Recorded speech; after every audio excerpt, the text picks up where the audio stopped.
Hello, Sunshine. I'm Coy Wire. Almost time for your 10 minutes of news, but first, I just want to say thank you. Our CNN 10 YouTube channel nearing the 1 million subscribers mark. You are awesome. Today is hashtag Your Word Wednesday. One of the vocabulary words that one of you submitted helped us write today's show, so listen up. Lots to get to today, not a lot of time to do it, so let's get to it.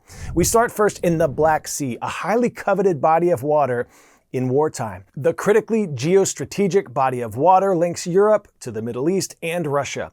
The Black Sea region has been key to Russian President Vladimir Putin's efforts to restore Russian power and influence after the fall of the Soviet Union. At its height, the Soviet Union was the largest country in the world and included countries like Ukraine, Belarus, Lithuania, Estonia, Georgia, among others as Union republics.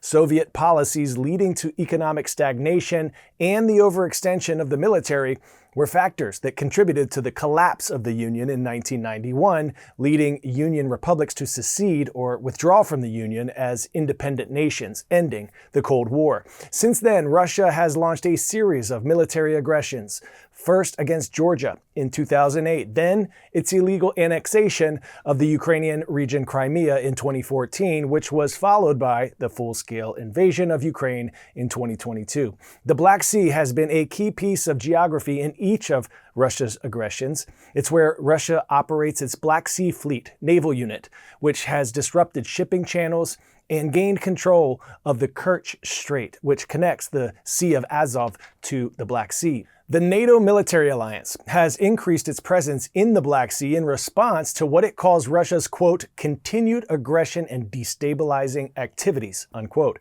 The alliance has stepped up its maritime cooperation with Ukraine and Georgia to halt Russia's incursions from moving closer to Europe. CNN spoke to an expert who explains the Black Sea's strategic importance to Russia.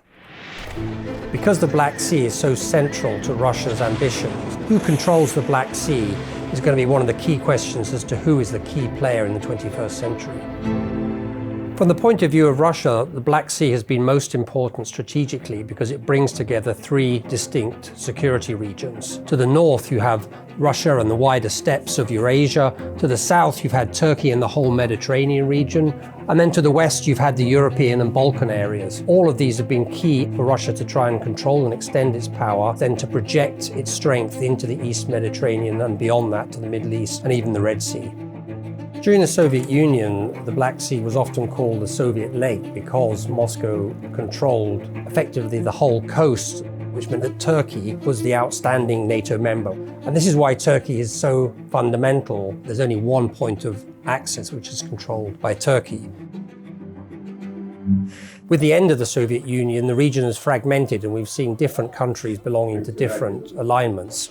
Joining Turkey now is Bulgaria and Romania, so NATO has been able to take control of this southern arc of countries and has been gradually enlarging to the east.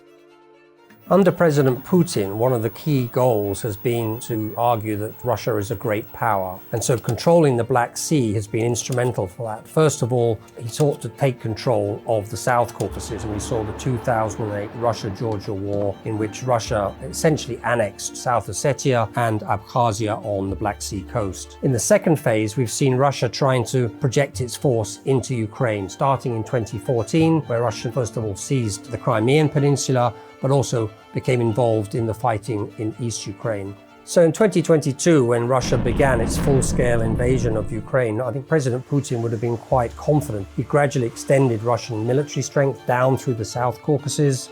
He built bases in the occupied areas of Georgia. He had military facilities in Armenia. Then he'd extended into Ukraine, his military forces, and he built up the Crimea. As a result of the intervention in 2022, NATO has responded quite dramatically. All along what has now become the eastern flank of NATO, we've seen an increase in NATO forces. And the really big change has been with Sweden and Finland joining the alliance, which means that Russia can now not really access the Baltic region in an effective way. So the Black Sea region actually has become more important for President Putin. He can't afford to lose the Black Sea, and that's why I think the war will be really critical, not just for the Black Sea, but actually for the future of President Putin himself.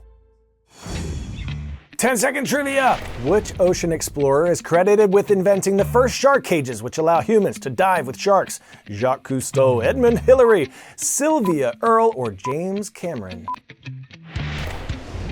Did you know it's Jacques Cousteau, the French ocean explorer and engineer, developed and used the cages to film sharks for his 1956 documentary, The Silent World. Now to a startup whose mission is to get people living in the ocean. The idea of people living under the sea has been around for quite some time, but it's remained a velleity. But that could soon change.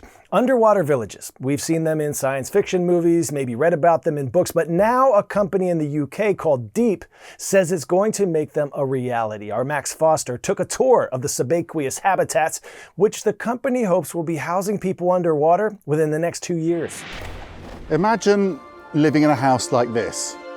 It looks pretty cool, if a bit out of place, and that's because it is. It's actually designed to be at the bottom of the sea. It's built by a startup based in the southwest UK, with ambitious plans for humans to live underwater by 2027. Our motto is to make humans aquatic. Not just certain humans, all humans. So we know all this stuff about our solar system and beyond, but we don't know what's on the bottom of our own oceans. I want to go live there so I can learn. Jacques Cousteau's 1962 continental shelf system was one of the first experiments in underwater living environments. But Deep's ambitions are on another scale. Their main focus is to facilitate scientific research, aiming for people to live and work around 200 meters down for 28 days at a time. The designs for their larger Sentinel model include bedrooms, flushing toilets, and even hot showers. But there's one big question that came straight to my mind. What if there's a leak?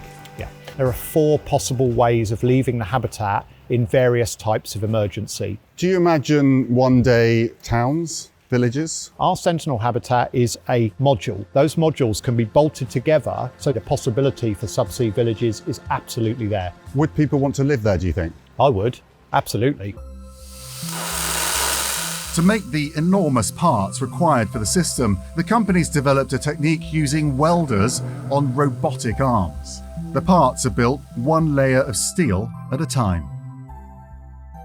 Every other breath we take is thanks to oxygen produced by the ocean. The ocean is a major carbon sink. Our goal is to help understand that and all of the other myriad ways that the ocean benefits us all, whether we recognize it or not.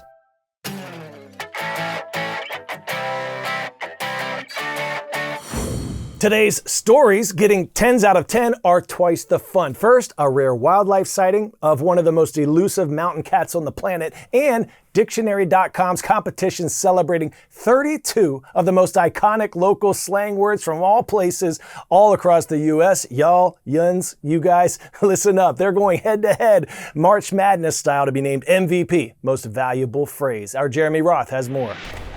Amazing footage captured in snowy northern Pakistan shows a rarely seen grouping of 4 snow leopards. The photographer who captured the stunning video says snow leopards are nicknamed ghosts of the mountains because they are hardly ever seen. He says it took him a week of tracking before finally capturing a precious look at this amazing leap of leopards. Yes, a group of leopards is called a leap. Any other day it would be our word of the day, but that honor is going to the winner of the Slang Showdown, an online competition courtesy of the loquacious lot at Dictionary.com, who got into the March Madness by pitting popular regional slang words head-to-head in a bracket-style competition. As the rounds passed, online voters weeded out silly slang like cattywampus, skedaddle, and chuckhole, and in the end, the West Coast's stoked was bested by the South's y'all for the colloquial crown. Oh well, there's always next year, stoked. Y'all come back now, you hear? All right, our vocabulary word of the day was submitted by our friends at Maya Kamis Countywide Middle School in Napa, California. Velleity, a noun meaning a wish or inclination not strong enough to lead to action.